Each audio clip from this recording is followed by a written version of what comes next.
Welcome back mga kalinya, Chris Ampere po for our electrical tutorial channel. For today's video, we will perform stop-start motor control direct online starter. This is the basic or the first step for those who want to learn about motor control. Please watch the video until the end until we energize this induction motor.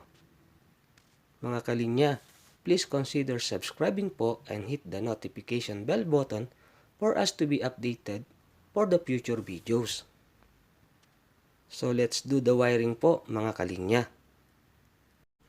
So ito po ang ating simple diagram. So pasensya na po kayo sa nakayanan kong drawing. So dito po nilagyan ko po siya ng optional na on-off switch. So ayan po siya. Pwede pong meron, pwedeng wala. So after our on-off switch, we will go to our stop button. So ayan po. Pagkatapos po ng ating stop button, we will go to our start button. So, kung gusto niyo pong magkaroon ng multiple stop button, we should connect stop button on series. Ngayon, kung gusto niyo pong magkaroon ng multiple start button, we will connect this start button in parallel connection. So, ito po yung ating withholding contacts. So, very essential po ang withholding contacts sa mga control circuit. Kasi kung wala po tayong withholding contacts, every time po na i-press natin ang start button, may magjajag lang po yung ating magnetic contactor. So, pagkagaling po dito sa ating start button with connecting with withholding contacts, dediretso po tayo sa A1 terminals ng ating contactor. Pagkatapos po nito, we will connect our neutral line to overload relay, and then overload relay normally close contact, we will go directly to our A2 terminal of magnetic contactor. So umpisa na po natin mga kalinya. Pero bago tayo magumpisa, siguraduhin po muna natin na naka-off po ang ating circuit breaker for the supply of our 3-phase induction motor and our circuit breaker for the supply of our control circuit. So, umpisahan po natin ang ating line na pupunta po sa ating on-off switch. So, i-connect ko na po mga kalinya. So, ito po ang ating line ng ating supply sa control circuit. So, dito po siya pupunta sa ating selector switch. So, inalis ko po muna sa pagkaka-attach dito sa atin. So, dito po siya pupunta. So, i-connect po natin dito mga kalinya. So, ayan mga kalinya, na-connect na po natin ang ating line galing po sa ating circuit breaker papunta po sa ating on-off switch. Ngayon, pagkagaling naman po dito, dito naman po tayo sa terminal na ito. Ito po. Pupunta naman tayo sa ating off push button. So, tatakbo po tayo ng wire dito. So, prepare po natin ang wire. So, ayan po. I-connect na natin ang galing sa ating on-off switch papunta sa ating stop button. Pagkatapos po ng ating stop button, dito po tayo, pupunta po tayo sa ating start push button. So, i-connect po natin from stop button going to our start button. So, ayan po. I-connect na natin ang ating stop button papunta sa ating start button. So, pasok lang po muna natin temporary kasi meron pa tayong ilalagay dyan. So, papakita ko po sa inyo ang drawing kung hanggang saan na tayo nakarating. So, sa drawing po mga kalinya, nagawa na po natin ito. So, i-check na lang po natin. Tapos, nakarating na po tayo hanggang dito. So, ang susunod po natin gagawin ay ang ating withholding contacts from our start push button going to our A1 terminals of our contactor. So, tuloy po natin mga kalinya. So, ayan mga kalinya. na i-connect ko na po ang dalawang wires dito po sa ating push button start. So, dadalhin na po natin siya sa normally open ng ating contactor, which is magsaserve as ating withholding contacts. So, ito po siya. So, dito po natin i-connect ang dalawang wires galing po sa ating push button sa normally open. So, i-connect na po natin mga kalinya. So, ito po. Connect na po natin.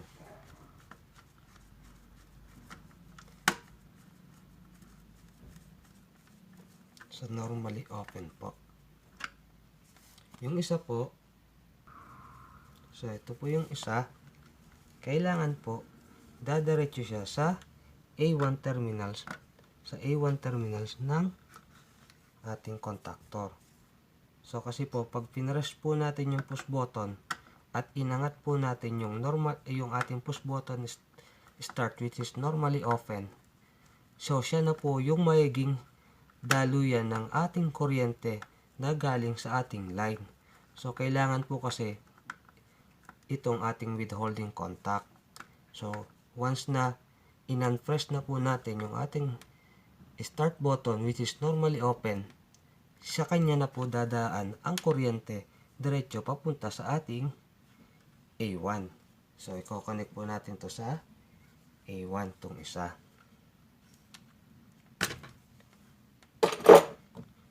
So, connect lang po natin mga kalinya. Dahil lang po, medyo nahihirapan.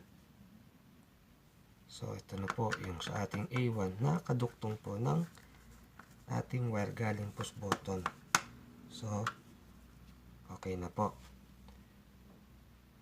So, according po sa ating nagawa na po natin ang area na ito, ang part na ito.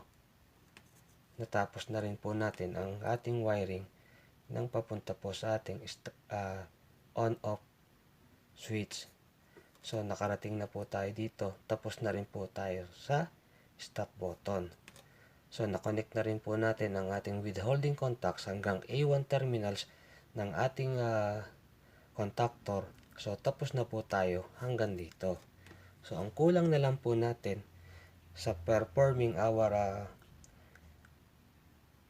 stop-start motor control ay ang ating neutral line papunta sa ating overload at overload papunta sa A2 terminals ng ating contactor. So, i-connect na po natin ang ating neutral from our circuit breaker going to our NC terminal of thermal overload. So, bakit po sa NC? So, once nakasense ng abnormalities or high ampere ang ating thermal overload, ang NC terminal po natin mag-o-open po siya. So, pag nag-open po siya, dahil dito po nagpunta ang ating one line of our supply voltage of our control circuit, ikakat po niya ang ating buong sirkito. So, from the other point of our NC terminals of overload relay, connect po natin ito sa ating A2 terminals ng ating contactor. So, connect na po natin mga kalinya. So, ito na po siya. From our NC, one end point of our NC of our overload relay going to the A2 terminal of our magnetic contactor. So, ipitan lang po natin mga kalinya. So, ngayon po, natapos na po natin ang first part ng wiring ng ating control circuit.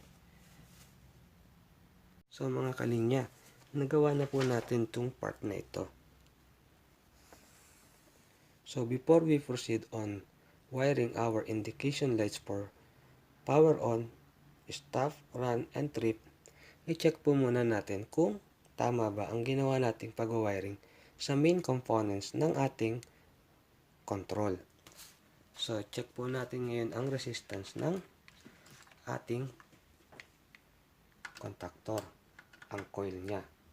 So, ilan po ba ang winding coil niya? So, 0.536 ohms, which is 536 ohms. So, check po natin ngayon for any short circuit. Naka-off pa po ang ating circuit breaker. So, wala po siya. Open po siya. Infinite po siya. So, i-press ngayon po natin ang ating push button. Kailangan ma-read niya ang coil, ang winding resistance ng coil ng ating contactor. So, press natin. So, tingnan nyo po ang ating tester. So, 0.542 kilo ohms, which is malapit sa reading natin na 536 ohms. So, try na po natin kung gagana, ang ating main control kapag in-on na natin ang circuit breaker. So, ayan po. So, naka-switch on na ang ating on-off switch. Ito ang ating stop button at ito ang ating start. So, try po natin. So, gumana po siya. I-off po natin. Stop. Okay. I-off natin dito. Main switch natin. So, okay po siya. So, we will proceed now on wiring of our indication lights. So, tuloy natin mga kalinya. So, umpisa na po natin ang pagwawiring ng mga indication lights natin. So, according po sa drawing, lahat po ng indication lights natin, one end, are connected to our neutral line. So, gawin na po natin mga kalinya. So, ayan mga kalinya. Na-connect ko na po ang lahat ng neutral ng ating indication lights. So, pupunta po tayo sa ating neutral ng ating circuit breaker. So, naka-off po siya. So, i-terminate na po natin sa neutral line ng ating circuit breaker. So, dahil tutorial po tayo, pasensya na po kayo, hindi po tayo gumamit ng cable o plastic molding para sa mga control circuit. At hindi rin tayo nagte-terminate ng mga wires sa ating terminal block. So, ayan po, nakakonect na po ang ating neutral line going sa ating mga indication lights. Gagawin na po natin ang ating on indication lights. So, ito po tayo. So, diretso po tayo sa ating circuit breaker. So, once na-on natin ang ating circuit breaker ng control circuit, so, kailangan iilaw siya. So, gawin na po rin natin yan mga kalinya. So, ito po ang ating on indication lights. From this terminal, we will go directly to our circuit breaker. Or, we can go here on our on-off switch. Kasi po ito, galing din siya directly to our circuit breaker. So, ayan mga kalinya, i-connect ko na po ang ating on indication light. So, mali po pala yung aking sinabi kanina na dito. So, nung binaliktad ko po yung aking mga indication lights at mga switches, ito po pala ang ating on indication light. So, i-connect ko na po siya kalinya kasi ito po which is also line 1 directly galing sa ating circuit breaker. So, ang susunod po natin is our stop button. So, mga kalinya, according po sa ating drawing, ang indication stop po natin ay manggagaling sa K1-2 normally close contact. At ang ating indication light for run ay manggagaling sa K1-2 normally open contact. So, dahil yung pong ating contactor ay meron lang pong available na isang normally open auxiliary contact at isang normally closed auxiliary contact.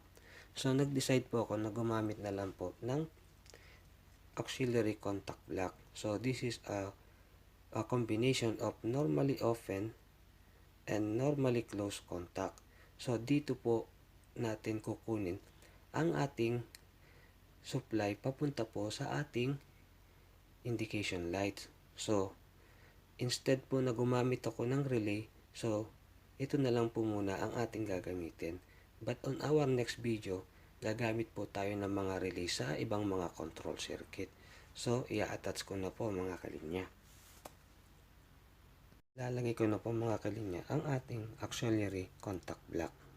So once na nag-energize ang ating contactor, magkakaroon po siya ng pagpapalit sa kanyang normal state of its contact. Ngayong nailagay na po natin ang ating auxiliary contact, lagyan na po natin siya ng supply galing sa ating line side. So pupunta po tayo dito sa normally closed contact for our stop indication light. Then naka-bridge po siya from our normally open papunta po sa run indication light at papunta po sa overload relay papunta po sa trip indication light. So gawin na po natin mga kalinya. So niready ko na po ang ating mga wires mga kalinya. Ito po ang ating line, pupunta po tayo sa ating circuit breaker. So i-connect po natin mga kalinya.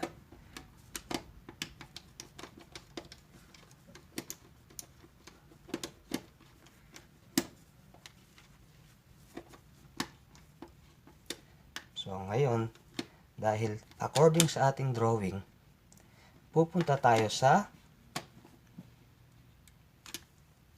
normally closed contact, which is ito po, at sa normally open contact na nilagyan ko po ng jumper, which is ito po, and then pupunta ho tayo sa normally open ng overload relay. So ito po siya, papunta po sa ating normally open contact ng overload relay. So i-connect na po natin mga kalinya.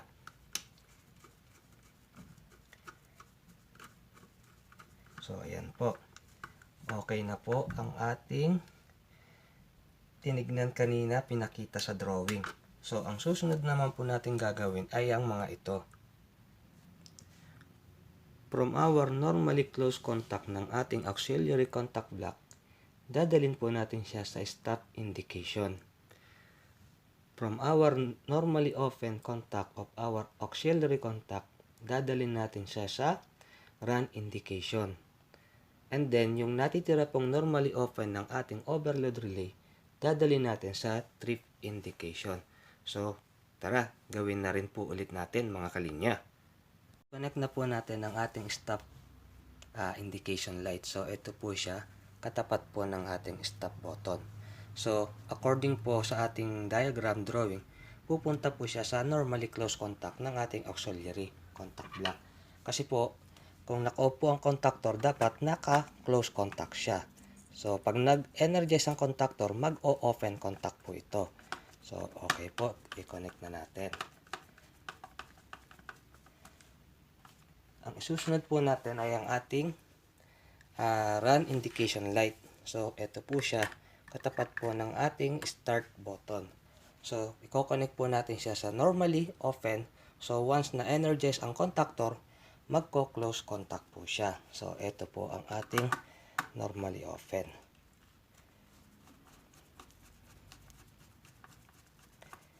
And ang pinakahuli po ay ang ating trip indication light. So, ito po ang ating trip indication light.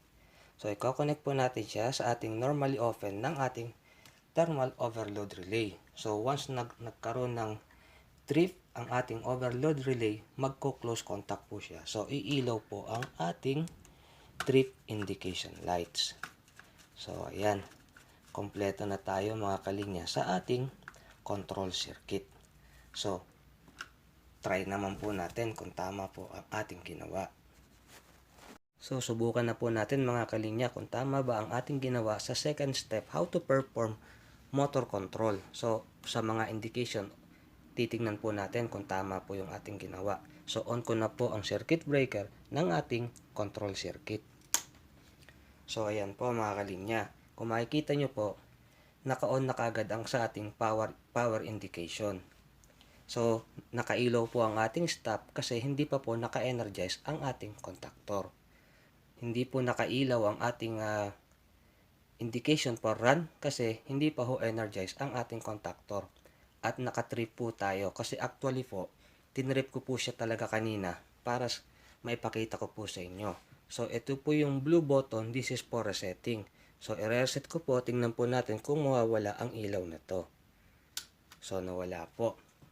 Ngayon po, itatry naman po natin i-start kung mamamatay ang ating stop indication light at kung iilaw ang ating run indication light. So, i-on ko na po, i-push ko na po ang ating push button. So, ayan po mga kalinya. Kung makikita nyo, nagpalit na sila. Dahil naka-energize na po ang ating contactor, ito naman po ang umilaw. So, i-off naman po natin o i-stop natin. So, yan, okay po siya. Ang susunod po natin gagawin, medyo lalagyan lang po natin ng kaayusan ng ating mga wiring. Lalagyan ko po ng power connection ang ating induction motor, then itatry po natin paganahin paanda rin ang ating start-stop motor control with actual induction motor mga kalinya. So ayan mga kalinya, kung mapapansin nyo po, na-connect ko na po ang ating 3-phase line na supply ng ating induction motor. So from our circuit breaker will goes directly to our contactor, and from our contactor will goes directly to our overload relay. And from our overload relay, pupunta po siya sa ating terminal block. From terminal block po, papunta po siya sa ating induction motor. So, naka-direct online Y configuration po ang ating induction motor. So, actually po, magkakaroon po tayo ng different topic na mga dapat natin gawin kung bago and after i-energize ang isang induction motor. Naka-ready na rin po ang aking fully explanation about difference between delta and Y configuration. So, ang tanging matuturo lang po natin ngayon is to check if we have balance resistance of our winding and if we have a grounded winding. So, check po natin mga kalinya. Check na po natin mga kalinya ang ating winding resistance kung balansyado po siya. At check na rin po natin for possible baka may grounded winding po tayo. So, check po natin. So, meron po tayong 47.2 ohms from line 1 and line 1 and line 2. 47 ohms. So, sa kabila po, check din po natin. So, 47.2, 47 ohms. So, okay po siya. And line 2 to line 3. So, meron po tayong balansyadong winding. So, check naman po natin for possible grounded po. Baka may grounded po ang ating winding before po natin i-energize ang ating induction motor. So, pakitingin na lang po sa ating multi-tester. Naka-infinite po ang line 1 to ground. Line 2 to ground is infinite also. Wala tayong sabit, open. Line 3 to ground also is infinite or open. Okay po ang ating induction motor. So, the second thing lang po na titignan natin is kung stack up ba. So, okay naman po siya. So, let's try mga kalinya. Ito na tayo mga kalinya. Ang bunga ng ating paghihirap. Pagaganahin na po natin ang ating ginawang stop-start motor control direct online starter. So, i-on ko na po ang circuit breaker ng ating control. So, kung makikita nyo po siya, nakatrip po siya. Kasi tinrip ko po talaga ang ating thermal overload for our own safety. So, i-reset na po natin mga kalinya. Ngayon, i-on naman po natin ang circuit breaker ng supply ng ating induction motor. So, on ko na rin po. So, try na po natin mga kalinya. I-on na po natin, i-start na po natin ang control natin. So, ayan mga kalinya. Tama po ang ating ginawang pag-wiring na ating pinagsama-samang pag-aralan mga kalinya. Stop po natin. Okay. So, start po ulit natin mga kalinya. O, i-switch off natin dito sa ating main switch na which is optional mga kalinya. Pero para sa akin, mas maganda na meron po nito. So, ayan po. i-on po ulit natin mga kalinya, and then start po natin. So sana po mga kalinya, nakatulong po sa inyo ang video na ito. So please consider subscribing po and hit the notification bell button para palagi po tayong updated sa mga videos. Napakarami pa pong mga bagay ang ating mga dapat pag-aralan. At ako po ay narito at handang magturo para sa inyo, mga kalinya.